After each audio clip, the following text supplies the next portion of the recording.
Well, for more insight on the Israeli war on Gaza, we're now joined by historian and social activist Olsi Jazeshi joining us from Kuala Lumpur. Also, we have activist and commentator DeBar joining us from Austin, New York. Gentlemen, welcome to the program. Let's start off with our guest in Kuala Lumpur and looking at the fallout from the Israeli war, specifically with how it's spreading online. Many are pointing to the fact that this propaganda of justifying this assault and this murderous, maniacal attacks against the Palestinians in Gaza by the Israelis has failed. Do you see it in that as well, Mr. Jazeshi? Yes, indeed. Israel in this moment is facing a global campaign against its regime, where people from all the corners of our planet they are protesting against Israeli barbarity.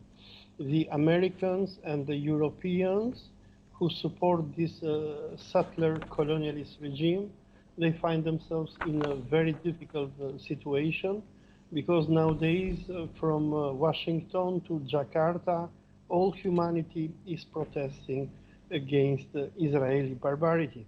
Israel has lost its war. It has lost its propagandistic war, whereby it tries to portray itself as a victim. And on the other hand, it has lost even its war against Hamas, even though Israel has massacred and turned Gaza into a rubble and is massacring and killing people worse than Hitler was massacring Jews during Second World War. Still, Israel has failed to destroy Hamas, and because of the crimes that it is doing, it will produce more Hamas followers than it had faced on October 7th. Same question to our guest in New York, DeBar. What do you make of this? Well, first of all, it's the Israelis portraying their narrative as they're the victims in all of this. And then we fast forward to today where at least 11,500 Palestinians have been killed. Half of those are women and children. The Gaza Strip has basically been reduced to rubble. They are the occupying force. How can the occupying force be the victim? Yeah. How can the force that is conducting a bombing, saturation bombing in essence, of a civilian population be the victim? And the answer is that they can't be the victim. The answer is that it's propaganda. Look, we're living in like a double cloud looking at this thing. It's the fog of war on the one hand and the fog of propaganda, and a colloquial term for cow excrement on the other. And we're facing a situation where, a people are being exterminated. There's no other word for it. Genocide is actually a gentle term for what's happening. The murder of babies and women is intended to forestall the possibility of Palestinians in Gaza reproducing. The driving of them from the land, first the northern half, and then when everyone that's left is gathered in the second part, they're being told to get out of there too. That is very clear that this is a ethnic cleansing of that land, and again with the attacks on the various refugee areas in both the north and the south that have taken place, it's clear that it's an extermination that's intended.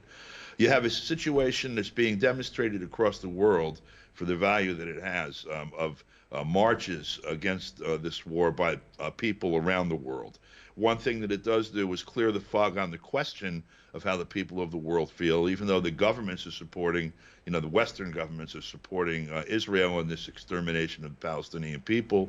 The people of the world are standing against it. The problem is that the actualization of this opposition to the murder is operating on a much longer curve than the time necessary to continue and complete the extermination. And in any event, even if it's half completed, it's an atrocity. It's unparalleled in history, certainly over the last 150 to 200 years, including the period in Germany from 1939 until 1945, as ugly as that was.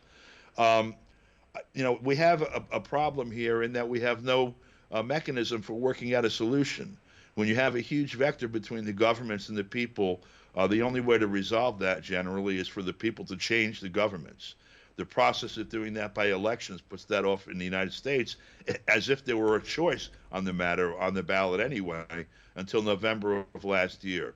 Likewise, in Europe, there's nothing on the agenda in the immediate sense, and the people are going to be, forced to watch the extermination of the people in Gaza and wherever else that goes. Israel, by the way, is also bombing outside Damascus in the last day or so.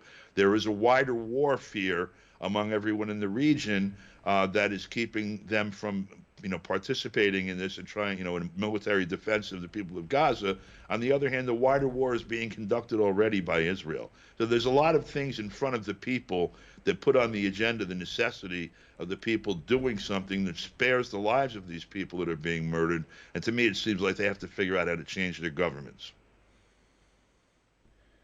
Mr. Gizeshi, an interesting point brought up by our guest, Don DeBar. He said what's missing right now is a mechanism to resolve the situation. We already know that the United Nations and the Security Council, they've failed to properly intervene. Just a few days ago, the first resolution that was passed by the Security Council was calling for something like a humanitarian pause. As many experts have said, the notion of a humanitarian pause is ridiculous in itself. What is a humanitarian pause? They want to stop bombing, get aid in, and then continue the bombing after the pause is over. So I want you to elaborate on that point that was brought up by Mr. Don DeBar for us. What is the proper mechanism now to resolve this situation?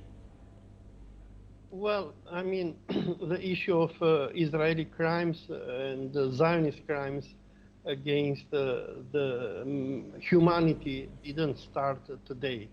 It started in 1917 when the British, they defeated the Ottomans, and they decided to invent this evil colony that we know nowadays as Israel.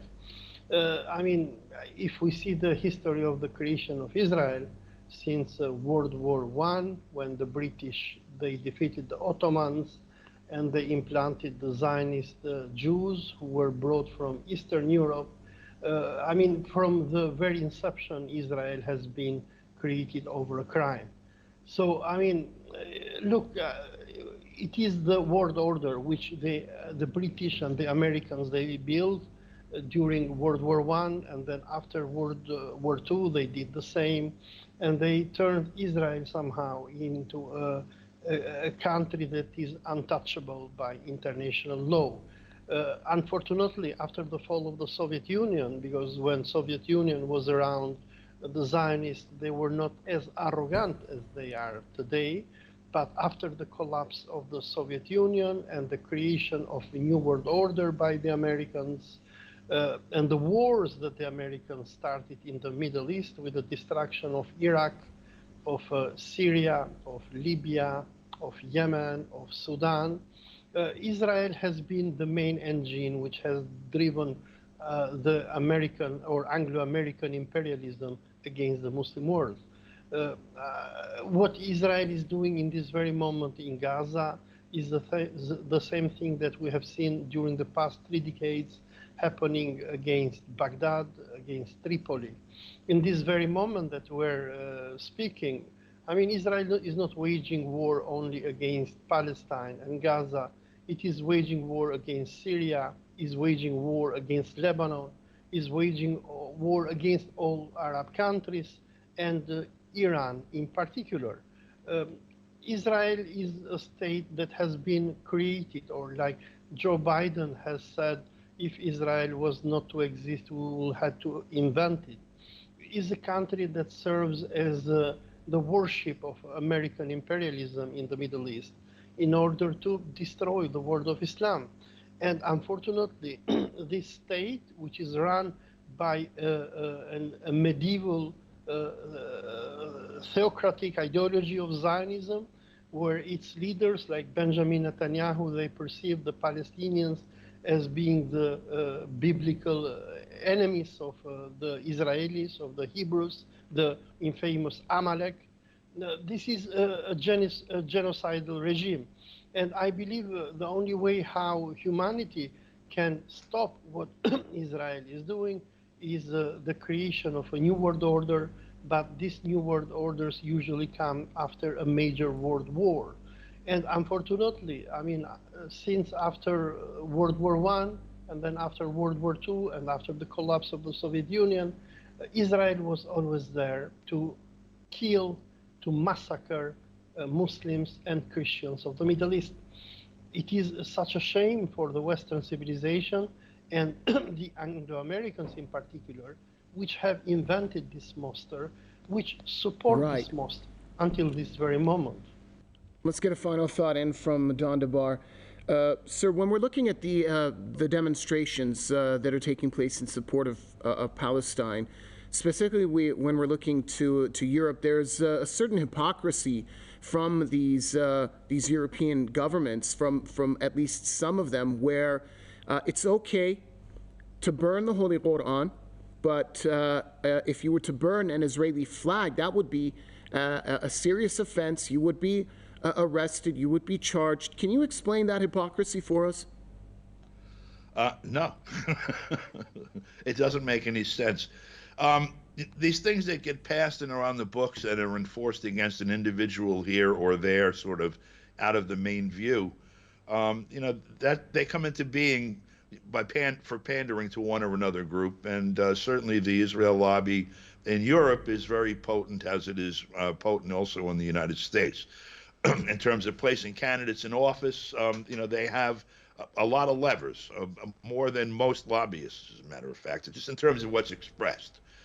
However, looking at the protests, for example, what's been happening over the last decades in Europe and the United States, and also Japan, South Korea, Australia, and some other places, has been, in essence, an education by reality of the population, first suffering through austerity, rollback of the various protections, the people, the safety nets, etc., the rollback of civil liberties, the clampdown on communications, and the increased debt load, loss of housing, increase in homelessness, difficulties with healthcare, etc. These things have happened in stages that have shown the vector between reality and what politicians say, and have created a vector between what the people want and what the politicians are doing, and made it and illustrated for people.